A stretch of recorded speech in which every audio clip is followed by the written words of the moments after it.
Information. Knowledge is what has driven humanity since our very conception.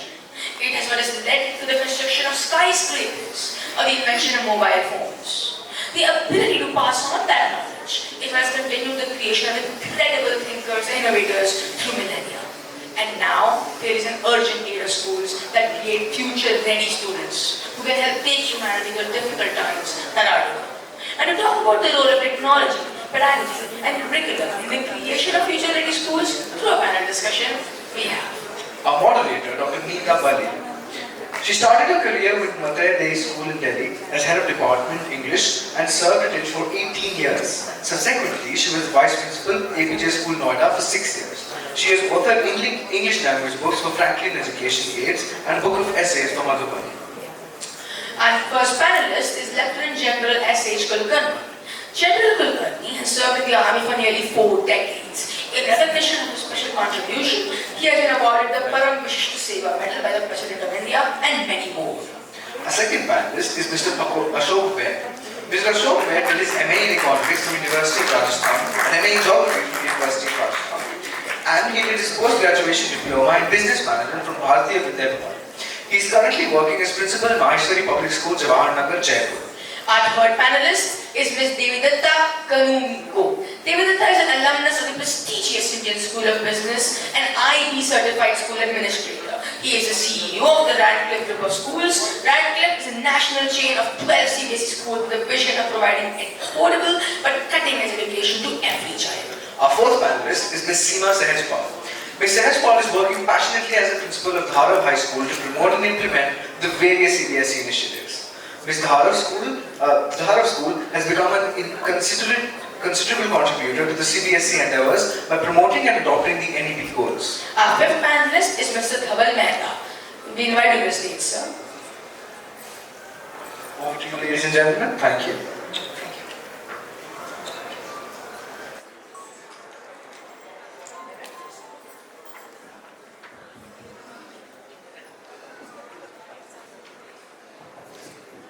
Good afternoon, ladies and gentlemen. This is perhaps the most difficult part of the day, to be listening to people, particularly after those fabulous presentations that you had with the gentleman from the advertising. That was so energizing.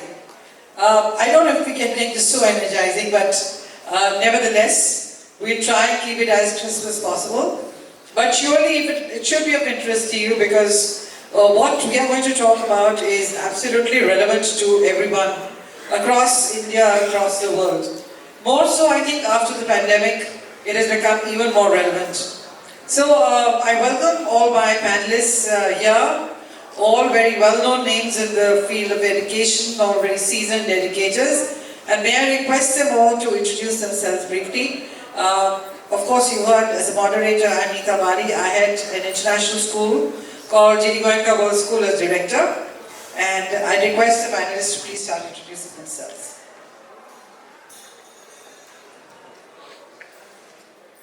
Hello. Thank you, Dr. Neeta Bali. It was wonderfully said. My name is Dhaval, Mehta. I'm from TNI Career Counselling, and we work with schools to help them and enable them with the career counselling process. Thank you. Good afternoon, everyone. My name is Seema Sehajpal. I'm the principal of Dharav High School, Jaipur. Good afternoon, everyone, and thank you, Dr. Bali, for this great introduction. My name is Devidutta, and I am the CEO of the Radcliffe group of schools. We are a group of about 12 schools and have 10,000 students. Fantastic, fantastic. Good afternoon. Thank you, Ravi and Sandeep. Thank you, Neeta. I'm Surendra Kulkarni from Mayo and unlike my fellow panelists, I have only 750 students. Well, good afternoon. I'm Ashok. I'm principal in Maheshwari Public School and also working as city coordinator in Jaipur. Well, that's it. Thank you so much. Before we proceed, I was reading this beautiful line, numbers tell a story. Right? There are two ways of interpreting it. Numbers tell a story. You could have a school which has 5,000 kids And you could have a school which has 300 children. But the one with 300 kids may be doing far, far better than the one with 5,000 kids. And we know that there are examples of that. I know of this beautiful school from Dehradun. I don't have to say more, PYDS. Right? Everybody knows about it. The kind of product that school produces. The school is run primarily on motivation and I would say the offerings of people who are willing to make a difference in the field of education.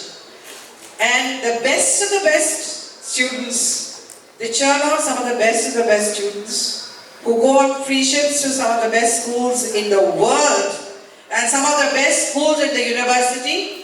Unfortunately, Dr. Swami, who led that school, has passed away recently. But I think together, as an educational community, we need to give him and his vision a huge round of applause. Huge round of applause. That's not loud enough, please. Anyone who's been to Dehradun knows what I'm talking about. So, General Kulkarni, sorry? Yes. Yes, absolutely. So you don't have to worry about 800 and 700. Perhaps what you're doing with just 700 is far better than many who are doing whatever they're doing with 5,000 and 8,000. I'm sure that would be many ruffled feathers, but please bear with me. That's straight talk.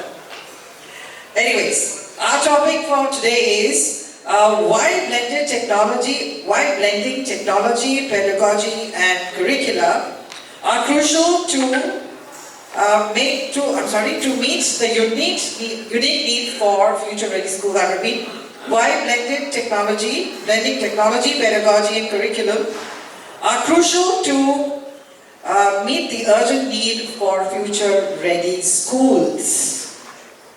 Now, let's first talk about future-ready schools, right? That's a term which is very dynamic. That's a term that's evolving all the time.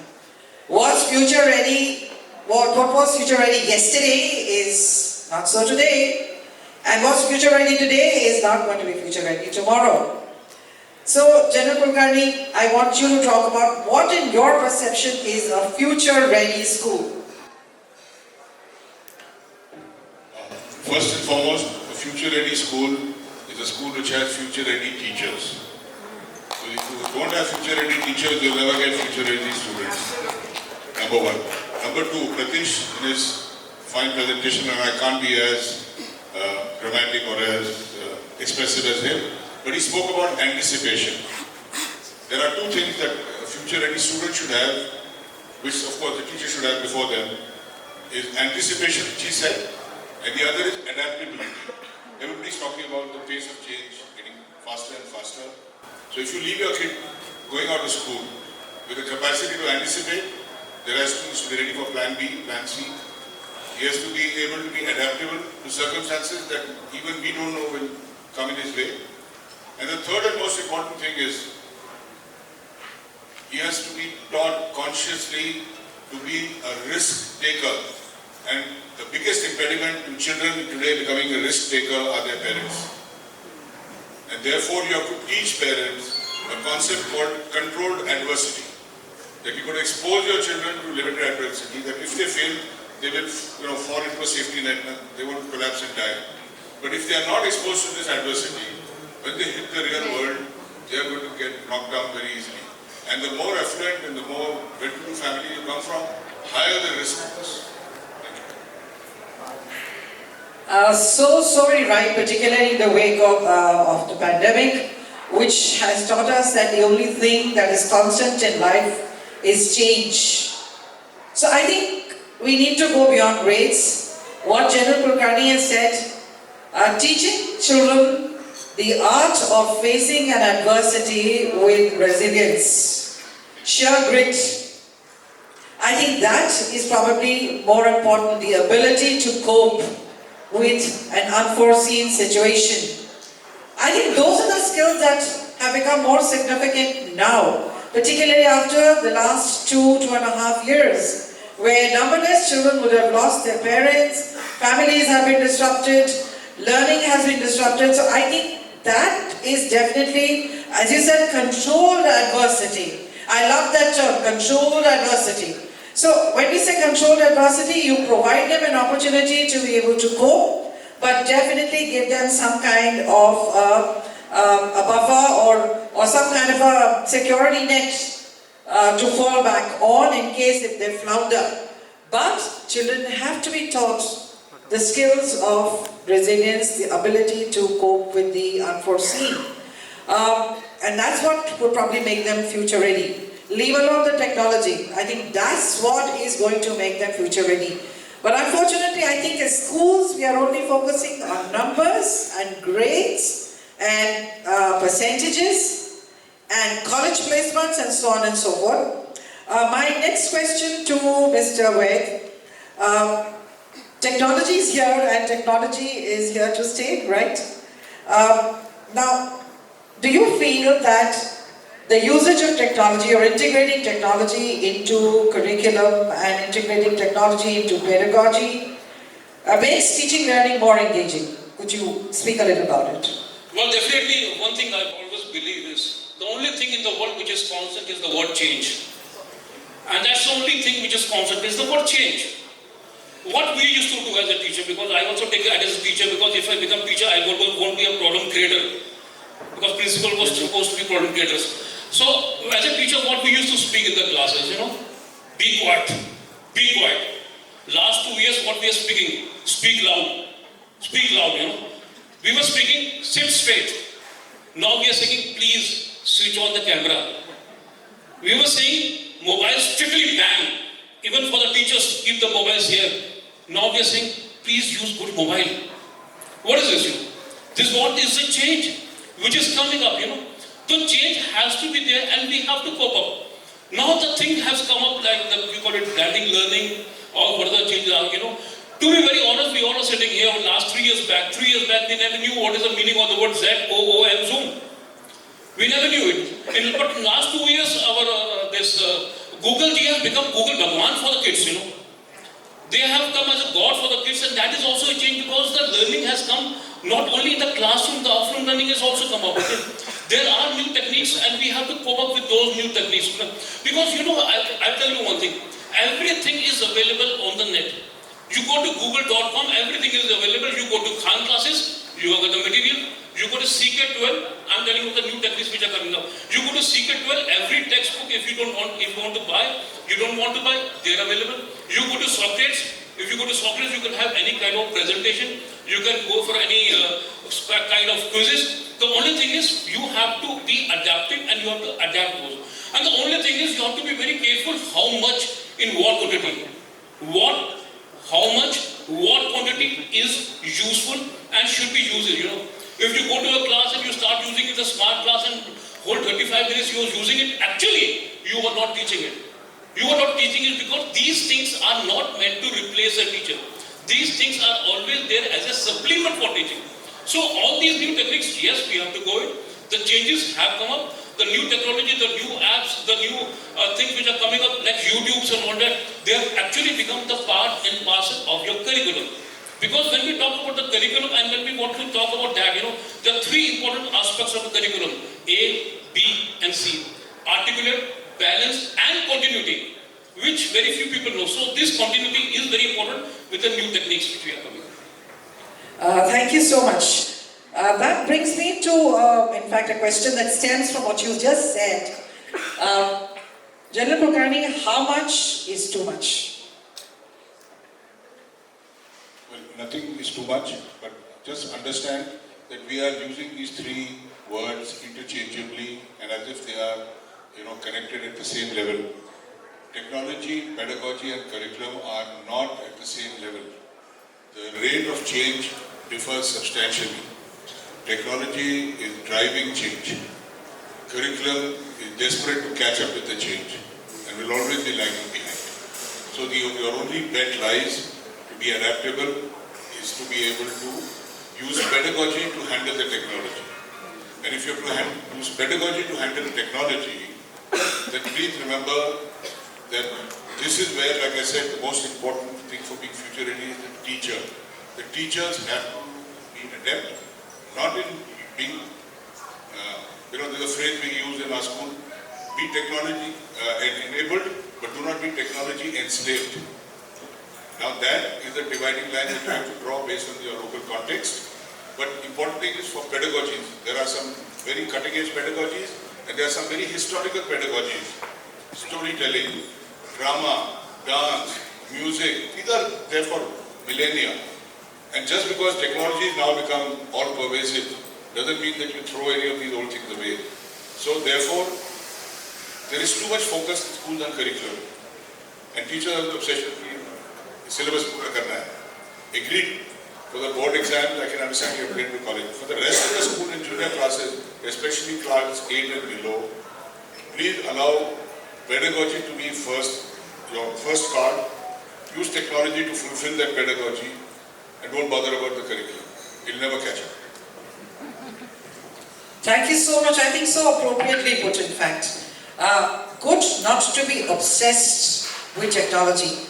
There is such a hype about technology. I mean, nobody is denying that the integration of technology is absolutely essential because during the COVID-19, during the pandemic, one has seen that no one could ever have thought that the online classes that were held and the content that was taught and so beautifully taught, the way people upgraded their skills overnight to be able to cope with this unforeseen situation definitely reflects on our ability to adapt to changing situations.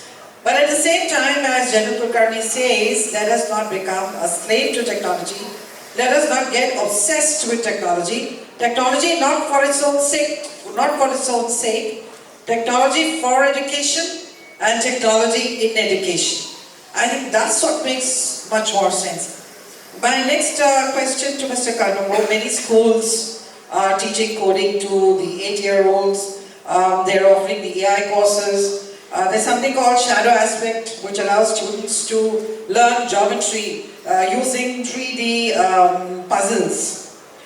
What is your view on this kind of remodeling, if I may say? What is your view on this kind of remodeling? So, before I even go and answer that question, just can I get a show of hands of how many engineers do I have in this room? Right. So I think the first observation that I have, and the reason I'll tell you the reason that I asked this question is, I strongly feel that if I had put this question, if this question had been come in a room full of engineers, this question would have not come in the first place. And I'll tell you why. See, I incidentally am an engineer. There are a couple of other engineers that I saw. So when we look at coding, we have a very kind of myopic view of what coding is all about, right?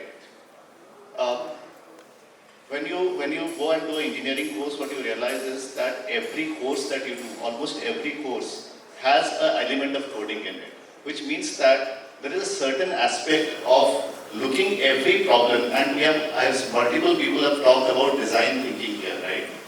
You look at a solution, look at a problem, and then you create a solution to it, and when you create that solution, you create an algorithm. You go and say that, okay, I'll do this, this, and this. If I get into this roadblock, these are my 4 options. If I go down this path and I fail here, I will loop back and do this. And if I still fail here, I will go into this loop and try to do this. That's the way that design thinking works.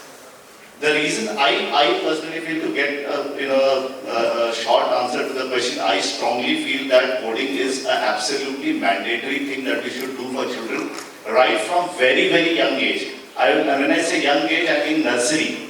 Because what we are teaching there is not coding. What we are teaching students is a process of algorithmic thinking.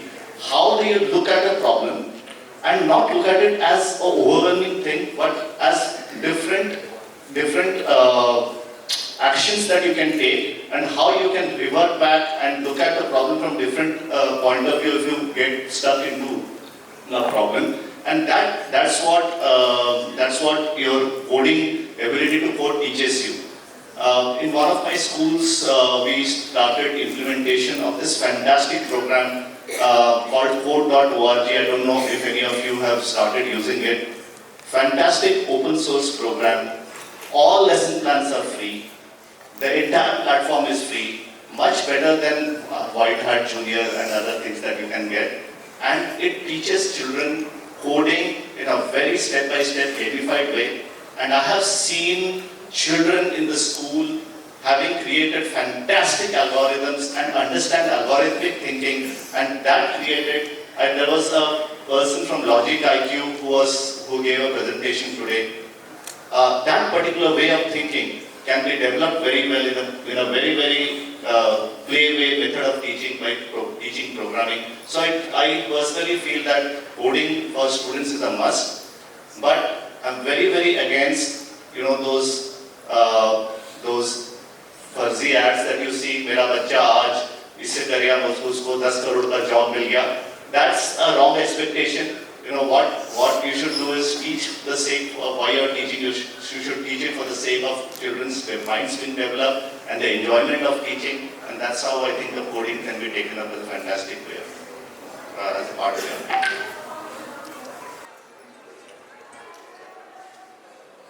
Thank you so much. Thank you. It looks like you have been experimenting a great deal in your school, and I'm sure if you could share with the others whatever innovations would have happened, wherever you've integrated technology beautifully with the curriculum and with the pedagogy, and you feel your students and teachers have benefited, I think it would be good if you share with everyone else. I think that would be great.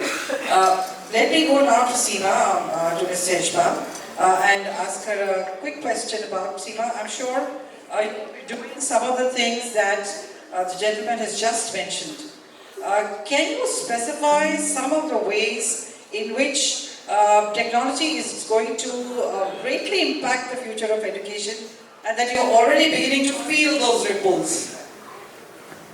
Yeah, so I will just start it on a different note here, that I think the most important thing to bring into children is the desire to learn. Because we are wired that way. As human beings, how did we learn? There were no schools to teach people how to make the wheel, or settle down, or invent a form of communication. It all happened naturally because there was a desire to learn. And if you look at what we faced, the education sector, during the pandemic, everything changed overnight.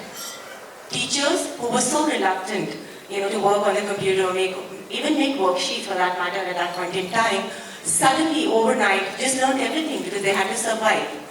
Right? So I think all children, our job as educators these days is only to make sure that we facilitate the children and ignite that feeling of wanting to learn, create, and all of this gets taken care of automatically.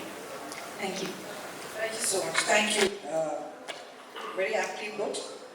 My next question is somewhat of a digression, and this one's for Dhaval Mehta, founder and CEO TNI Career Counselling.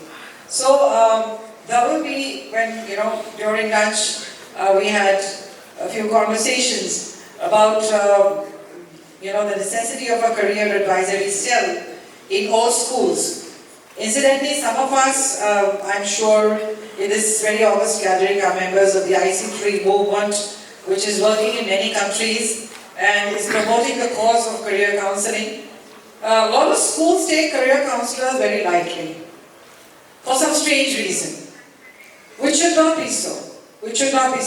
But then there are movements like the IC3 movement, which are espousing the cause of career counselling in a very big way. They have a conference coming up in Hyderabad at the end of this month. But having said that, Dhaval, what I want to understand from you is, one, why is it very necessary to have a good career advisory cell and a great career counsellor in a school? And two, as an organization, how do you leverage technology to promote career counselling in schools? If you could explain the process a little. Thank you, Dr. Bali. And I just want to allude to the fact that a lot of the I would say my panel members spoke about students taking risks and the schools taking risks in preparing the student. Now, if I had to talk about why it's very important to have a career counselling cell is if you look at the experience for students who are actually going into the real world after they finish school, basically the most important thing is the experiences that I had when I was at school. What were the things that they allowed me to do that made me the person who I am? I go back and I think about how school has changed me or has directed me in that way. And while I went to school 20 years ago and graduated from school and then moved on, I remember that we had some support but didn't have an official career cell. But today, I think schools have, and since the panel is talking about future-ready schools, today I think it's changed so much more because there is a lot more areas that one can focus on. 20 years ago, those areas were limited to certain areas or career areas. But today, those career areas have moved into not just 50 or 100, but we see 200 plus career areas. And if you look at universities today, the new age universities in India, right? So of course you have the centralized universities like Delhi University. But look at the new age universities which are offering liberal arts. They are allowing the students to experiment a lot more with the first year foundation course. And then allow them to move to whatever particular area that they need to go. What if the school allowed that to happen in the year 11 and 12? What if they allowed that to happen before that? And having a career counselor by itself, just answering the second question, might not be just enough. A career counselor could stay in the school for a couple of years, then move on somewhere else, and imagine the amount of information that you have for your child. And that information that you have has access to the entire school and how you can do your resource planning for the school. So I would say that a career counselor is using technology along with it, providing a dashboard to a counselor and providing a dashboard to a student and having a journey entirely where you can map and understand what are the subjects that the student would actually want to take as they're moving along will help you with your resource planning. What are the co-curricular activities which you want this child to get? So do you want them to get art and design, and I might not have that, or is there design thinking, or there's coding, right, that was mentioned. Now there are many students with different areas and you can still actually have all of these in your school, and that can be done through clubs and other activities. So, having a career counselling cell right from the 8th grade, focusing all to the 12th, and then having technology supported is definitely going to be a game changer. I hope that was... Thank you, Dhaval. I'd just like to add very quickly to what you have said. Perhaps career counselling, we think of career counselling as something that ought to start in grade 11. But to my mind, in our school, as a strong career advisory cell with which I'm personally engaged, what we generally do is we start profiling. So in grade 8 and 9, that's when you start profiling. So when you spoke about a dashboard, I think that's a great idea that you need to evolve a dashboard that also caters to students from grade 8 onwards, where we start building the profiles of the students after having done a diagnostic test of sorts and discovered, what is their inclination. Although I know that over a period of time, their inclination tends to change and people change their careers even as adults. So it's too much to expect that, just because you had a diagnostic test and you say, well, this one may make a great artist, eventually may become an artist. That's not the way it works. But I think, however, having said that, we need to have some kind of a profiling and some kind of a cumulative record that needs to be passed on from one class to another or from one career counsellor to another, so that at the end of the day, you have a very holistic kind of picture. The other thing and an apprehension that I shared with you, we may put the best of the best career counsellors in the school, the best career advisory cell, which we have done, if some of us personally engage and we have trained ourselves, I have trained myself, even though we've done all of this, there are parents who will have more faith in going to counselors, so-called counselors outside, and doling out huge amounts of money to get counseling, not merely to get counseling, to get their applications done, because they're incapable of or don't have faith in themselves. They don't want to fill out the applications lest they make a mistake and say, I paid you 1 lakh or 2 lakhs or whatever. So you do this job end to end on a turnkey basis, right? So I think that's where your role probably comes in. And that's where you need to reach out to schools that you have this platform, which can be utilized, very effectively to be able to assist the parents to cater to the needs of the children and also engage the parents in the journey, rather than, some of them being duped. Yeah, no, and this is absolutely right, and you're right about this piece where, and I think that there are many questions if you want to, I think that you're very right, Dr. Bali, on this piece about where parents are actually spending a lot of money on career counselors outside, and while school actually have, they could potentially really be responsible with having a dashboard and technology. It is not going to only help the parent, and our technology is not just technology by itself. We've brought the hybrid and the online and the offline experience.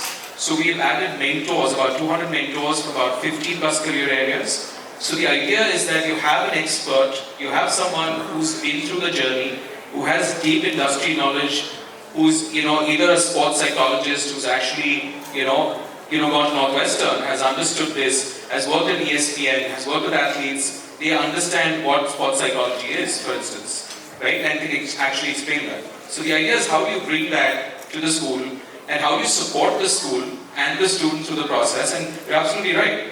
And also the information across, whether you're a metro city, whether you're a tier 1 or tier 2, right? The information flow is very much smoother, and it's also the same.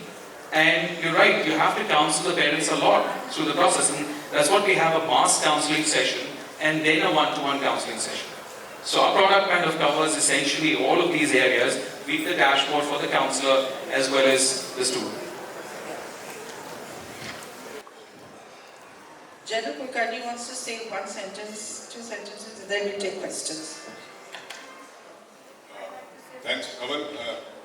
Just to get the context right, even in our school we have a professional 9 to 12 career counseling program, as it's called. But I want to leave the thought with all of you.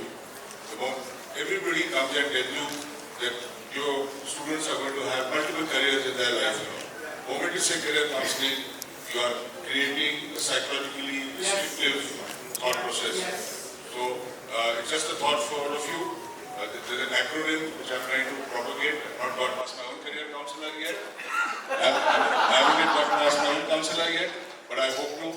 And there's an acronym I use called HEAP. That what is so-called the career counseling should be a higher education awareness program. Because all you're thinking about is going to college, not career at this stage. And also, sir, this follow the passion thing doesn't normally work. The boy says, I'm passionate to become Kanoongo. Does he have the skill set for it in the real sense? So the first passion should be, I would do. They don't even know. Sometimes they don't even know. Absolutely. They don't know. Completely unaware. I just want to share one thing. Parents seem to know better. Or they imagine they seem to know better. So that's why I said that the counseling is important for the parent, but you have to, and exactly, you have to let them know about the interest versus. I'm sorry, you had a question? Yeah, I had the 2 questions together. One was when we talked about that a kid should go when he's in KG to boarding school. I'm a child psychologist, right? And I totally, maybe I'm wrong, but I think the child also needs to know who their parent are. You can see it after so many years. After 5th grade, 4th grade, it's all right. Otherwise, we've seen children and the after effects we've had with the relationship to their parents and relatives. This is my I worked on kids who had some problems. I personally think the child needs to know the parent also. Yeah. Secondly, yes, counseling is great, but I agree with you about trying to put together things from primary years, counsel, middle years, and high school. Sometimes the kids don't do well, right? Sometimes the kids don't sit for exams well. But when the cumulative is brought out, many colleges look into it, and then the strength of a child, he may want to be a doctor when he's in the 8th, but things change by the time they get into 12th. They change completely, and you know, in America, if a kid goes and takes a subject, after 2 years, he can change his subject. It's not in the UK, but he can change his subject. So I think we need to work around the kids, and I agree with that general that, you know, it's no hard and fast rule that the child in the age 9 says, doctor, good at science, physics. We may want to change, and we'll be shocked some children have become, into music, into art, after then physics and biology. So this is my thinking.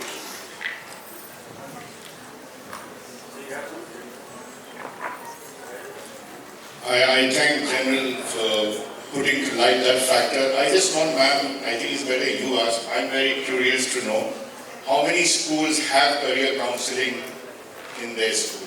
Yeah, sure. Would you raise your hands, please? No, it's not compulsory, but I feel it's extremely important that you have career counseling. You have children messing up their lives. What we do, ma'am, we also during the summer break with our class 11s, Colonel Shekhar, this will answer you a little. We send all our class 11 graders for a month's internship to the career that they thought they would be happy in. Many of them end up coming and telling us, sir, I love it. But there are many who come back and say, sir, thank you so much, I don't want to be this. But I think there lies the difference. Those who don't have career counseling, I think we are dealing with human lives. We are not here to prepare kids for a board exam. If you truly love children and education at heart, I think there lies the difference between preparing your students for an examination and preparing them for life. If you're truly preparing them for life, I think you must have and give the importance to career counseling. As you said, class 8, we have career counseling in the timetable once a week from class 8 to class 12. It's or even students. exposing them to practicing professionals. Yeah. You know, sometimes you could have them as guest speakers. When you expose them to practicing professionals, We do really that. helps. All for career counseling, but follow the passion goes overboard. That's all I'm saying. The passion and spoke about internship. Yeah. So, by the way, our dashboard allows that to happen. So, if they want internships, we plug them into internships in various roles as well. Listen, let me just caution all of you on this internship business. No formal internship can be done by a child below the age of 18. It is against the law. All these internships, we also arrange it. We arrange it with parents and alumni informally. But no, you please sir, understand there's a large audience here. Somebody may get carried away and say, "Yaar, internship hota hai," illegal. Children are not allowed to work below the age of 18. Therefore, when you do it, it has to be on an informal basis with no credits given to the child. So, sir, that's a great point that you mentioned. But the internship that we focus on is more of learning, right? So you build a project out of it. If it's suppose you're learning in terms of research, it becomes we call that kind of an internship. But you're right, you can't be paid for it. That's not essentially what you're looking at. Do we have time for a clincher or shall we close? We are overshot. Thank you.